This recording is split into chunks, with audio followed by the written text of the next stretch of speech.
বিজেপির বহরমপুর সাংগঠনিক জেলার সভাপতি মলয় মহাজন জেলা পুলিশ সুপারের সঙ্গে রামনবমী এবং র্যালি নিয়ে আলোচনা করলেন।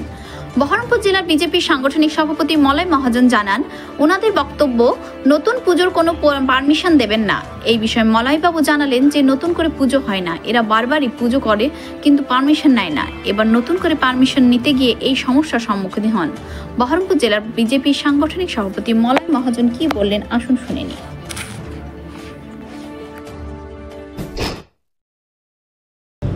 আমাদের কাছে গোটা জেলায় যে সমস্ত জায়গাতে রামনবমী প্রত্যেকবার হয়, এইবারও আয়োজন হচ্ছে, প্রতিটি ক্ষেত্রে যাতে শান্তিপূর্ণভাবে এটা শেষ হতে পারে তার জন্য যা যা পুলিশি ব্যবস্থা নেওয়ার জন্য আমরা বলেছি।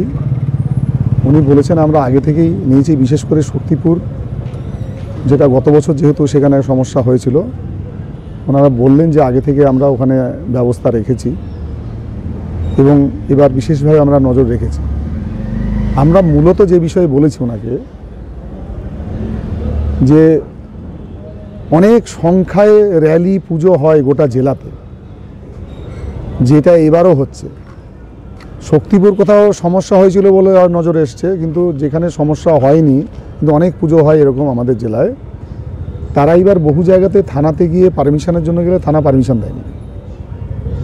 ওদের বক্তব্য যে কটা পুজো র্যালি আগে থেকে হয়েছে সে কটাই আমরা পারমিশন দেব।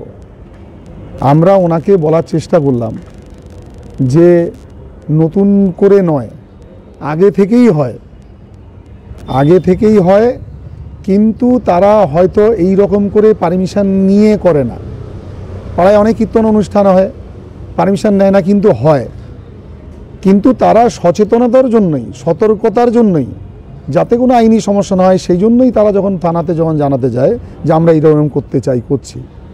পুলিশের বক্তব্য হচ্ছে একটাই, যে আমরা নতুন করে কাউকে পারমিশন দেব না। আর আমাদের দেখছেন ASR নিউজ।